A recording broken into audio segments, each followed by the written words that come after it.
এক নাটকীয় একটা রাত পার করেছে পুরো বাংলাদেশ।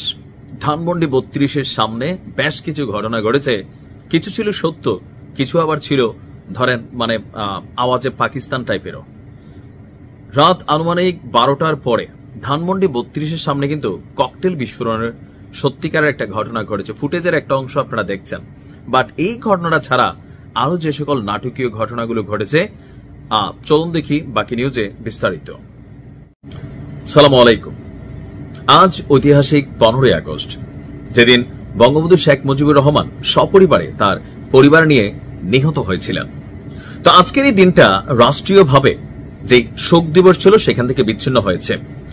আর কোথাও কোনো প্রোগ্রাম করে অনুষ্ঠান করে 15ই আগস্ট পালন করলে প্রধান উপদেষ্টার প্রেস সচিব তিনি বলছেন যে এটার বিরুদ্ধে আইনি ব্যবস্থা নেওয়া হবে। তো যাই হোক, এই যখন অবস্থা, গতকালকে হঠাৎ করেই ধানমন্ডি ৩২ যখন ভাঙা হলো, তখন ম্যাক্সিমাম লোক ধারণা করছিল এই ঘটনায় জামাত এবং এনসিপি তারা মিলা এই ঘটনা ঘটেছে। বিএনপি অনেকটা প্রতিক্রিয়া জানিয়েছিল পজিটিভলি।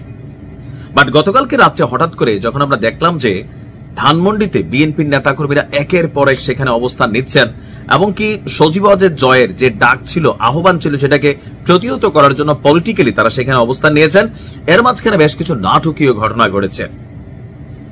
একদিকে হঠাৎ করে একটা আওয়াজ হইল, বিকট কাণ্ড, পাবলিক কথা বলতেছে, বক্তব্য দিচ্ছে, টেলিভিশনের ক্যামেরা ধাম করে আওয়াজ, ভাই যে যার মতন দৌড় দিল। তারপরে জনগণের খেয়াল হইল কোথায় এই ককটেল ফাটছে, বোমা ফাটছে, দেখা দরকার। উৎসুক জাতি দৌড়ে দৌড়ে যাইয়া হতাশ, কেন?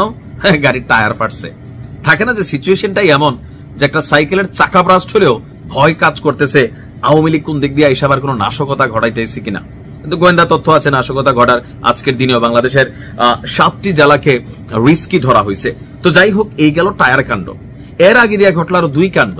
শিবিরের বাংলা কলেজের, ঢাকা কলেজের, না জানি কোন কলেজের একজন নেতা, আমি নিউজটা দিছিলাম গতকালকে, ওনাকে মারধর করার পর সেখানে আবার গভীর রাতে শিবিরের আরেক নেতারা আসছে। এবার অরিজিনালি তারা পোস্ট পদবীওয়ালারা আসছে।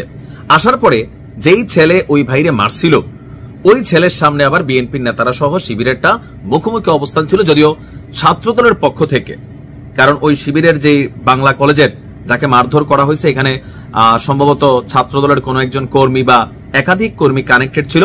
তো সেইটা নিয়ে এখানে আবার একটু হালকা উত্তপ্ত পরিস্থিতির পরে ছাত্রদলের পক্ষ থেকে শিবিরের যিনি নেতা আসছিলেন তার কাছে এটা নিয়ে সরি বলা হয়েছে। এর মাঝখানে আরো যেটা হয়েছে, অনেকে আবার এই উৎসুক পরিস্থিতিকে ফেসবুকে দেখাইয়া ভিউ বানানোর জন্য তারা আবার লাইভ করতেছিলেন। যেই লাইভ করছে তারাই ধোলাই দেওয়া হয়েছে।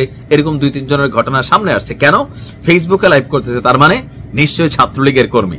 এখন শিবিরের কর্মী যেমন প্রাণ বাঁচানোর জন্য বা জান দিয়েও বলতেছিল, ভাই আমি শিবির, তুই ছাত্রলীগ। তো যারা এরকম লাইভ করতে গেছিল তাদেরকেও ধরে কেলানো হয়েছে। আবার ছাত্রলীগ সন্দেহে অনেককে আপনার ছাত্রদলের কর্মীরা কি বলা হয় যে পুলিশের সোপর্দ করেছে। পুলিশও নিউট্রাল একটা ভূমিকায় ছিল। কেন? কারণ পুলিশের সরকারি চাকরি। এখন ওইখানে যারা ডিউটি করতেছে, হয়তো লক্ষ্মীপুর, ঢাকা, বরিশাল, ময়মনসিংহ, উত্তরাঞ্চল, দক্ষিণাঞ্চলের সাধারণ পরিবারের একজন সন্তান যিনি বহু কষ্টে পুলিশের একটা চাকরি পেয়েছেন, তিনি ওইখানে ডিউটি করতেছেন। ওইখানে কে কারে মারলো, পিটাইলো, এগুলো নিয়ে তারও কনসেন্ট্রেশনের দরকার নাই। আর এটা করেনও নাই। কেন করে নাই? কারণ বেশি কিছু হইলে পুলিশের উপরে আক্রমণাত্মক যে অবস্থান, এটা কিন্তু বাংলাদেশের পুলিশও এখন বোঝে। এই যে রূপলাল দাস, প্রদীপ দাসকে মাইরা ফেললো, পুলিশ ছিল, কিন্তু 700 মানুষের সামনে 5-7জন পুলিশ, তাদের জীবনের ভয় আছে না? তারাও তো মানুষ, গায়ে ড্রেস আছে, ঠিক আছে, কিন্তু জাতি উত্তাল হলে কি হয়? 5ই আগস্টের আগে পরে পুলিশও এটা টের পাইছে। তো এরকম নানান ঘটনায় গতকালকে রাতটা গেছে। তবে সারা রাত বলতে সময় আমি যতক্ষণ পর্যন্ত নিউজটা রেকর্ড করছি, দফায় দফায় মিছিল টিছিল দেখছি, মানুষের ভিড় আছে, কেউ দেখতে যাচ্ছে আরে কি হচ্ছে, বাঙালি যেটা পছন্দ করি। অপরদিকে এই টোটাল কর্মকাণ্ড দেখে আওয়ামী লীগের নেতাকর্মীরা ফেসবুকে হাহারি এক দিচ্ছে। কারণ সম্ভবত একটা ডাক দিয়া মাঠটা গরম করা সজীবজের জয়, তিনি হয়তো সাইড হয়ে গেছেন, অথবা অনুসারীরা ভাবছিল আজকের দিনে হয়তো অনেকে আসবে। বাট যেভাবে তল্লাশি, চেকিং, রাজনৈতিক অবস্থান তৈরি হয়েছে, আমার মনে হয় না ধানমন্ডি ৩২-এ আজকের দিনে কেউ আসবে। আর আইসা এখানে কোনো দুঃসাহস দেখাইয়া কেক কাটবে অথবা এই দিবস পালনের জন্য এখানে কোন রকম ভূমিকা রাখবে। দেখেন, এগুলোতে 2টা জিনিস হয়। আমি আমার ব্যক্তিগত জায়গা থেকে সবসময় এটা বলি যে হিংসার বীজ ভবিষ্যতে বোমাতে পরিণত হয়। ছোট্ট একটা উদাহরণ দিয়ে শেষ করছি।